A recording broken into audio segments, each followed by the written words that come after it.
मेरा नाम श्रेया है। मैं एक छोटे से कस्बे से आती हूँ। मेरे पापा सिलाई का काम करते थे और माँ घर संभालती थी। हम लोग अमीर नहीं थे, लेकिन हमारे घर में बहुत प्यार था। जब मेरी शादी राघव से हुई तो मेरे घर में बहुत खुशी थी। सब लोग कह रहे थे कि श्रेया की किस्मत अच्छी है, दामाद अच्छा है, घर भी अच्छा है। राघव एक बड़े शहर में नौकरी करता था। उसका परिवार भी जाना पहचाना और सम्मानित था। मेरी शादी बहुत ज़्यादा शोर शराबे वाली नहीं थी, पर मेरे लिए वह दिन बहुत खास था। मैंने सोचा कि अब मेरी ज़िंदगी नई शुरुआत लेगी। शादी के बाद जब मैं ससुराल पहुंची तो घर सुंदर था। बड़ा सा बरामदा, साफ कमरा, रसोई में खूब सामान। मेरी सास थोड़ी सख्त थी, लेकिन मैंने सोचा कि समय के साथ सब ठीक हो जाएगा। और घर में एक और व्यक्ति था, आरव। वह मेरे देवर थे। उम्र में राघव से छोटे, लगभग 27 साल के होंगे। उनकी पत्नी का 1 साल पहले देहांत हो चुका था। घर वाले उनके बारे में बहुत कम बात करते थे। आरव ज़्यादातर चुप रहते थे, ना किसी से हंसकर बात, ना किसी पर गुस्सा, बस जैसे किसी पुराने दुख में फंसे हो। पहले दिन जब मैं घर में दाखिल हुई, आरव ने बस मुझे हल्की सी नज़र से देखा और फिर अपने कमरे में चले गए। किसी ने कहा, बेचारा अपनी पत्नी के जाने के बाद पहले जैसा नहीं रहा। मैंने उनकी आंखों में थोड़ी उदासी, थोड़ा सा खालीपन, थकान और बहुत सन्नाटा देखा। मुझे लगा कि शायद वह बहुत अकेले हैं। उन्हें भी इस घर में सहारे की ज़रूरत होगी। मैं उस घर में नई थी, हर चीज़ सीख रही थी। किस समय खाना बनाना है, कौन कब घर आता है, किस बात पर सास खुश होती है, किस बात पर नाराज़। मैं कोशिश करती थी कि किसी को मुझसे शिकायत करने का मौका न मिले। राघव सुबह जल्दी नौकरी पर चला जाता था। मेरी सास ज़्यादातर पूजा पाठ और रिश्तेदारों में व्यस्त रहती थी, और आरव वह बस अपने कमरे में रहते। घंटों घर की खामोशी मुझे कभी कभी भारी लगती थी, पर मैंने खुद को समझाया कि ये नया घर है, धीरे धीरे सब ठीक हो जाएगा। मेरा मन उम्मीदों से भरा हुआ था। मैं चाहती थी कि ये घर मुझे भी अपना ले, कि राघव मेरे करीब आए, कि मैं भी मुस्कुराकर कह सकूं, हाँ ये मेरा घर है। लेकिन मुझे नहीं पता था कि इस घर की चुप्पी में एक तूफान छिपा है, और वह धीरे धीरे मेरी ओर बढ़ रहा था। ससुराल आने के बाद मेरी जिंदगी एकदम से बदल गई। पहले दिन तो सबने मुस्कुराकर स्वागत किया, लेकिन उसके बाद माहौल धीरे धीरे बदलने लगा। सुबह मुझे 5 बजे ही उठना होता था। आंख खुलते ही मन में एक डर रहता था कि कहीं सास को ये ना लगे कि मैं देर से उठी हूँ। उठते ही सबसे पहले मुझे चाय बनानी होती थी, फिर रसोई साफ करनी, बर्तन धोना, नाश्ता तैयार करना, और उसके बाद सबके जाने के बाद मैं घर का झाड़ू पोंछा करती थी। बड़े घर की सफाई में आधा दिन निकल जाता था। उसके बाद कपड़े धोने होते, धूप में सुखाने होते, फिर बर्तन और दोपहर का खाना। ये सब करते करते मेरे पैर सुन्न हो जाते थे, पीठ दर्द करती थी, लेकिन मेरे पास रुकने का समय नहीं होता था। दोनों भाभियां अपने कमरों में रहती थी, फ़ोन चलाती थी, आराम करती थी, टीवी देखती थी, लेकिन मुझे कभी भी साथ बैठने के लिए नहीं बुलाती थी। मेरी सास हमेशा ही मेरे काम में कमी ढूंढती रहती थी। आटा ठीक से गूंदना नहीं आता, सब्जी में मसाला कम है, रोटी गोल क्यों नहीं बनी, ऐसी बातें मैं रोज सुनती थी। कभी कभी ऐसा लगता था कि जैसे मैं कोई इंसान नहीं, बस एक नौकरानी हूँ। खाना खाते समय भी मैं सबसे आखिर में खाती थी, और तब भी मन नहीं लगता था, क्योंकि शरीर तो थका होता था, लेकिन दिल उससे भी ज़्यादा थका हुआ होता था। मेरे पति राघव सुबह जल्दी ही जाते और रात को देर से घर आते थे। जब वे आते थे तो मैं उनसे बात करना चाहती थी, दिन भर की थकान और दर्द बताना चाहती थी, पर वह थकान का बहाना बनाकर बिस्तर पर लेट जाते और सो जाते। उनसे बात करने का समय ही नहीं मिलता था। कई बार लगता था कि इस घर में मेरी कोई पहचान ही नहीं है। मैं कोशिश तो करती थी कि घर में सब खुश रहें, पर ना मैं किसी की खुशी में शामिल थी, ना कोई मेरे दुख को समझता था। मेरे मन में बस एक ही बात चलती रहती, क्या सच में हर लड़की की ज़िंदगी शादी के बाद ऐसी ही होती है? क्या मैं हमेशा ऐसे ही रहूंगी? घर बड़ा था, आंगन बड़ा था, कमरे भी बड़े थे, लेकिन मेरे अंदर एक बहुत छोटा सा कमरा था जहां सिर्फ अकेलापन रहता था। उस घर की रसोई में मैं रोज चूल्हे की आंच सहती थी, पर असली जलन तो मेरे दिल में हो रही थी। शादी के 6 महीने बीत चुके थे, लेकिन मेरे और राघव के बीच आज भी कोई अपनापन नहीं था। मैं सुबह से रात तक घर और परिवार के लिए मेहनत कर रही थी, पर राघव को जैसे मेरी मौजूदगी से कोई फर्क ही नहीं पड़ता। वह सुबह जल्दी तैयार होकर ऑफिस चला जाता और रात को इतनी देर से वापस आता कि मुझे उसकी आवाज़ सुनकर भी एहसास नहीं होता कि घर में कोई और भी है। मैं इंतज़ार करती थी कि शायद आज वह मुझसे पूछेगा, कैसी हो श्रेया? शायद आज वह मेरे पास बैठकर 2 बातें करेगा। शायद आज मैं उसे अपने दिल का दर्द बता पाऊंगी। लेकिन ऐसा कुछ भी कभी नहीं हुआ। वह घर आते ही बस अपना फ़ोन देखता रहता, कभी टीवी, और फिर चुपचाप से सो जाता। मैंने कई बार कोशिश की उससे बात करने की, लेकिन हर कोशिश दीवार से टकराकर वापस आ जाती। कभी वह कह देता, थका हूँ, बाद में बात करेंगे। कभी ऑफिस में बहुत तनाव है, और कभी वह बिना बोले ही करवट बदलकर सो जाता। मैं उसके लिए अच्छे कपड़े पहनती, बाल सलीके से सजाती, पर वह मुझे एक पल देखकर आगे बढ़ जाता था। कई बार लगता था कि शायद मेरे अंदर ही कोई कमी है, शायद मैं सुंदर नहीं हूँ, शायद मैं उसके लायक नहीं हूँ। रात में जब वह सो जाता, मैं तकिए की तरफ देखती और चुपचाप रो देती। कमरा वही था, बिस्तर भी वही था, लेकिन हमारे बीच एक ऐसी दूरी थी जिसे कोई नाप नहीं सकता था। घर में मैं सबकी बहू थी, देवरानी थी, बिटिया थी, पर अपने पति के लिए मैं कोई थी ही नहीं। वह अपनी जिंदगी जी रहा था और मैं अपनी, जबकि शादी ने हमारे हाथ तो बांध दिए थे, पर दिलों को नहीं। मैं सोचती थी, क्या हर शादी में ऐसा होता है? क्या पति पत्नी के बीच प्यार खुद ब खुद आता है, या उसके लिए भी किसी चाबी की जरूरत होती है? मैं धीरे धीरे चुप होती जा रही थी, एक चुप्पी जो बस बाहर नहीं, अंदर तक फैल रही थी। मेरे देवर आरव बहुत कम बोलते थे। घर के बाकी लोग उन्हें देखकर धीरे से बातें करते थे, जैसे किसी जख्म को छूने से वह और गहरा हो जाएगा। उनकी पत्नी की मृत्यु को 1 साल हो चुका था, लेकिन उनकी आंखों में अभी भी वह सूना खालीपन साफ दिखाई देता था। वह ज़्यादातर समय अपने कमरे में ही रहते, और अगर बाहर आते भी तो बस चाय लेकर वापस चले जाते।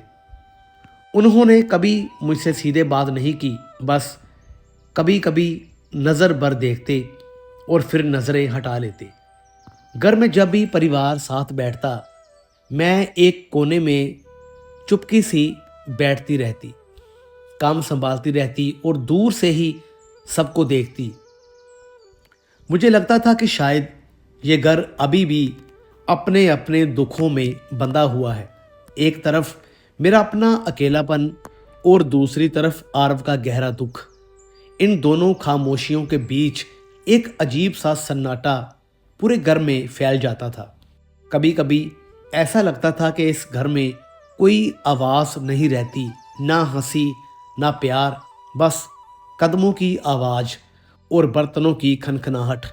मैं और आरव एक ही छत के नीचे रहते हुए भी एक दूसरे के लिए जैसे अनजाने थे। धीरे धीरे मैं इस चुप्पी के साथ जीने की आदी हो रही थी। मुझे नहीं पता था कि जिंदगी का ये शांत दिखने वाला दौर अचानक एक ऐसी दिशा मोड़ लेगा जिसकी मैंने कल्पना भी नहीं की थी। उस समय तक मैं बस यही सोचती रही कि शायद समय सभी घाव भर देता है, लेकिन मुझे यह समझ नहीं था कि कभी कभी घाव भरते नहीं बल्कि अंदर ही अंदर फैलते रहते हैं और एक दिन किसी दर्दनाक पल में अचानक फूट पड़ते हैं। उस दिन घर में सिर्फ मैं और आरव थे। दोपहर का समय था। मैंने चावल और दाल बनाई थी और रसोई साफ कर रही थी। आरव दरवाजे पर खड़ा था। उसने पहले धीमी आवाज में कहा, भाभी, क्या आप थोड़ी देर मेरे कमरे में आएंगी? मुझे ठीक से खाना नहीं हो रहा। उसकी आवाज में कोई आदेश नहीं था, सिर्फ एक अजीब सा खालीपन था। मैं कुछ पल के लिए रुकी। मुझे याद आया कि कई दिनों से मेरे पति राघव की नज़रें भी मुझ पर नहीं पड़ी थी।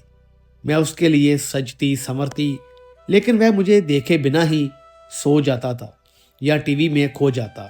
मैं हमेशा से अकेली महसूस करती थी, घर में भी और दिल में भी। शायद इसी अकेलेपन ने मुझे उस पल में सोचने नहीं दिया। मैं खाना लेकर आरव के कमरे में गई। कमरा बिल्कुल शांत था, हवा भी जैसे ठहरी हुई थी। मैंने थाली मेज पर रखी और मुड़ने लगी, तभी उसने मेरा हाथ पकड़ लिया। मैं चौंक गई। मेरे अंदर एक साथ डर, हैरानी और एक अजीब सी थरथराहट दौड़ गई।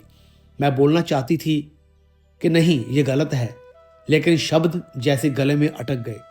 मुझे अपने दिल की आवाज़ सुननी चाहिए थी, लेकिन उसी क्षण मेरे दिमाग ने मुझे मेरे ही अकेलेपन की याद दिला दी। वर्षों से किसी ने छुआ नहीं था, मुझे महसूस नहीं किया था। किसी ने मेरे मन, मेरे शरीर, मेरी थकान या मेरे कमजोर पल को नहीं देखा था। उस एक सेकंड में मुझे लगा जैसे पहली बार कोई मुझे देख रहा है। मैंने चाहा नहीं था, पर मैं रुक भी नहीं पाई। उस पल में मैं खुद को समझ नहीं पाई। ये ना प्यार था, ना चाहत, बस एक टूटे हुए दिल का सहारा था, जो कि बाद में सबसे बड़ा दर्द बन गया। कुछ ही पलों के बाद मुझे जैसे होश आया। मैंने अपना हाथ खींच लिया। मेरा दिल जोर से धड़क रहा था।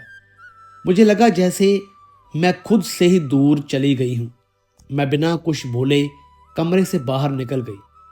उस दिन मैंने किसी से कुछ नहीं कहा। मैं बस अपने कमरे में जाकर बैठ गई और बहुत देर तक खाली दीवार को देखती रही। बोलने को बहुत कुछ था, पर कहने की हिम्मत नहीं थी। आंसू थे, पर रोने की आवाज भी नहीं थी। उस दिन के बाद मैं पहले जैसी नहीं रही। बाहर से सब कुछ वैसा ही चलता रहा। सुबह उठना, घर का काम, रसोई, पूजा, कपड़े, रात की थकान, लेकिन अंदर कुछ टूट गया था। मैं आरव से दूर रहने लगी। मैं उससे नजर भी नहीं मिला पाती थी। जब भी वह सामने आता, मेरा दिल तेज धड़कने लगता, जैसे कोई भारी पत्थर सीने पर रखा हो। मैं खुद को देखती तो शर्म महसूस होती। मुझे लगता था जैसे मैंने खुद अपने साथ धोखा किया है। घर वाले मुझे देखकर पहले की तरह बात करते रहे। सास मुझे काम के लिए आवाज लगाती रही। राघव रात को सोने के बाद मुझे फिर से अनदेखा कर देता रहा। लेकिन अब फर्क ये था कि पहले मैं सिर्फ अकेली थी, अब मैं अंदर से भी खाली हो चुकी थी। मैं अपने आप से ही भागती फिरती थी। कई बार मैं आईने के सामने खड़े होकर खुद को देखती और रोने लगती। मैं सोचती कि मैंने ऐसा क्यों होने दिया।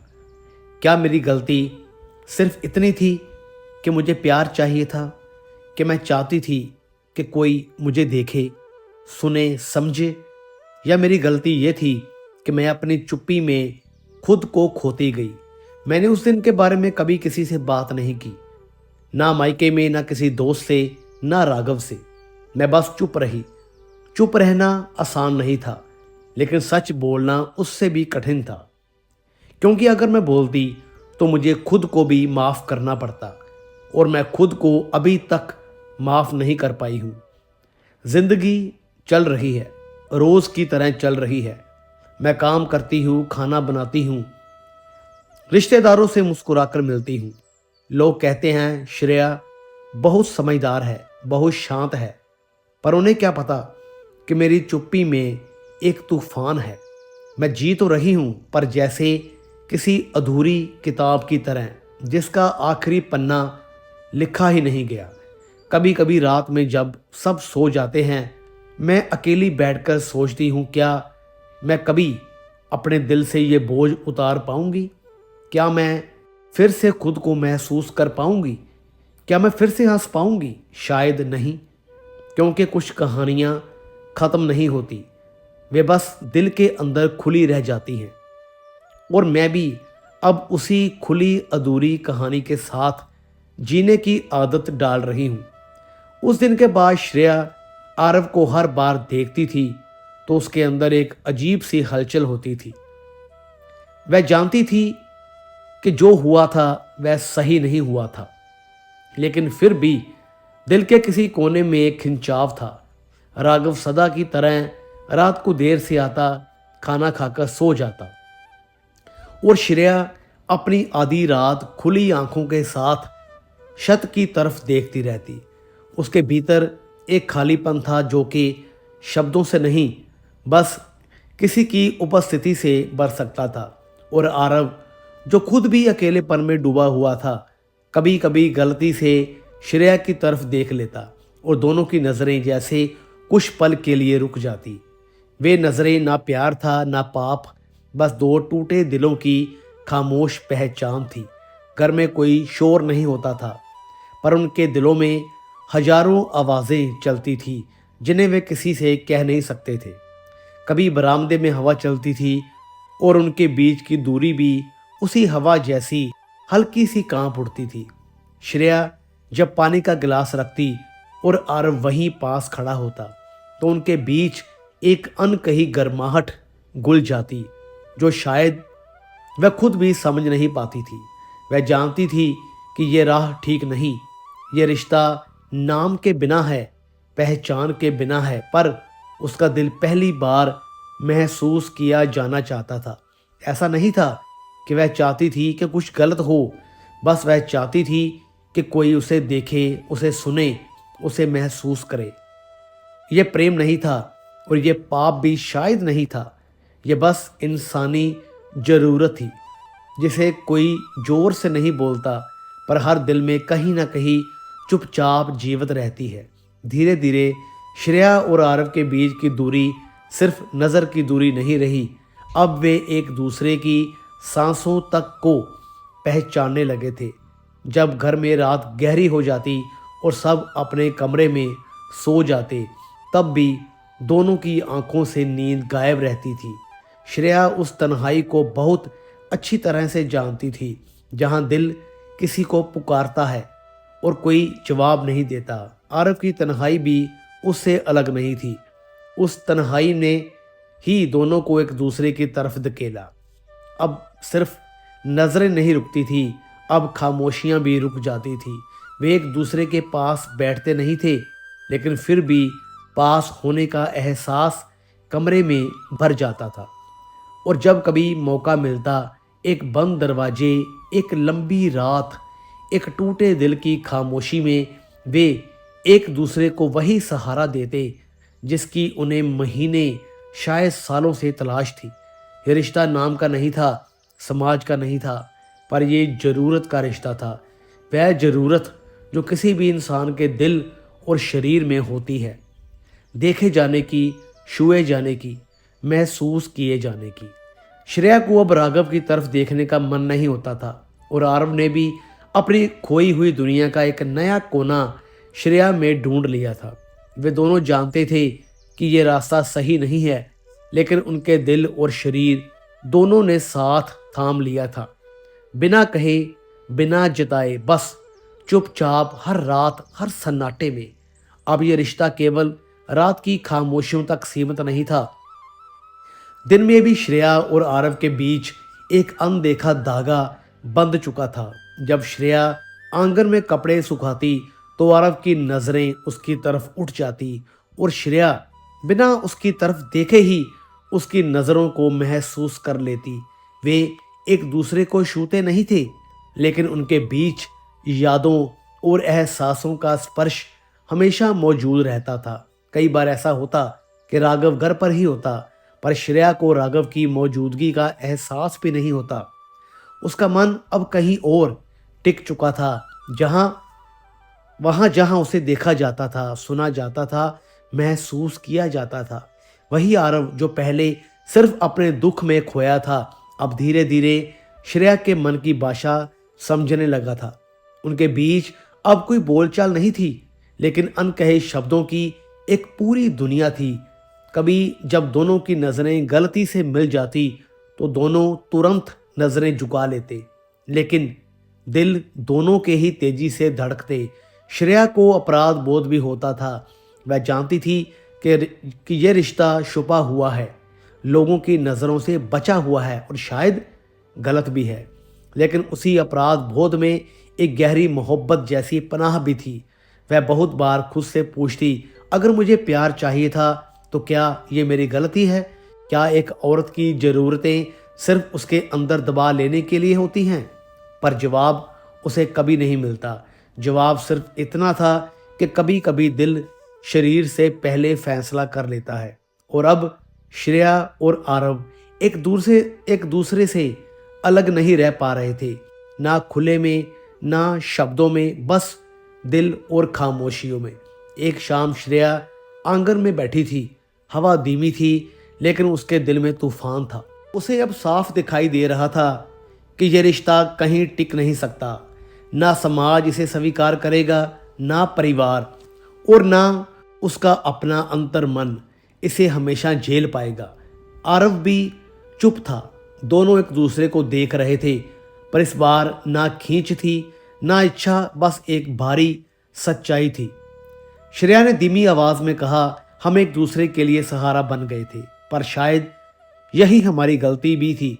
आरव ने सिर झुका लिया। दोनों जानते थे कि यह कहानी आगे नहीं बढ़ सकती। उस रात पहली बार दोनों ने दूरी बनाई। ना गुस्सा था, ना शिकायत, बस एक समझ। श्रेया अपने कमरे में लौटी और उस रात उसने खुद को आईने में देखा। बहुत दिनों के बाद उसने खुद से कहा, मुझे अपने आप को वापस पाना है। समय बीता, दर्द कम नहीं हुआ, लेकिन धीरे धीरे सहना आसान हो गया। श्रेया ने खुद को सुधारना शुरू किया, किसी के लिए नहीं, सिर्फ अपने लिए। उसने भी अपने आप को मजबूत करना सीखा और यह रिश्ता यहीं चुपचाप खत्म हो गया, जैसे कोई आंसू कपड़े में जज़ब हो जाए और कोई आवाज़ ही ना करे। तो दोस्तों, कैसी लगी आपको ये कहानी?